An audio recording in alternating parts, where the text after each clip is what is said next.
Boat pose is an exercise we use in yoga all the time, and it's fantastic outside of the yoga studio as well. We're going to look at a couple of different variations.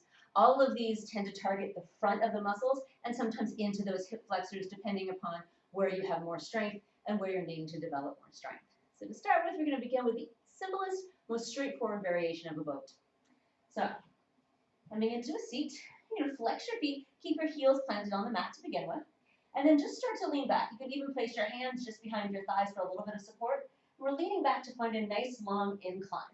So we're not dropping back, we're not rounding back. We're keeping that spine nice and long and just coming into an incline.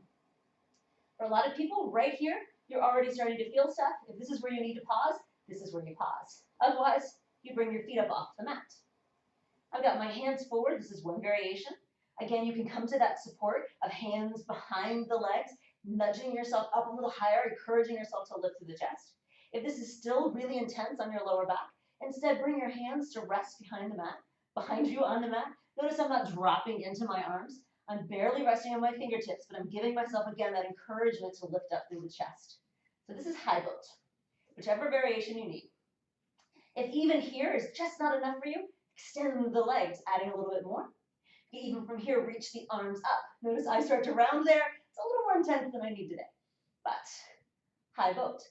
Now from high boat, you can either simply hold this, or you can take it from here into a low boat, which is where you're going to extend everything long, pressing the low back towards the mat, and then coming right back up again. Notice, however, I'm moving very slowly. There's no momentum helping me here. I kind of wish there was. If there was, I wouldn't actually be getting the benefit of the pose. You'll see people do these really quickly.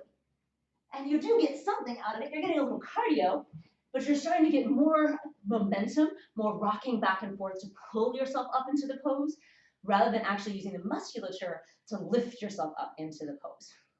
Again, you can do multiple rounds of this.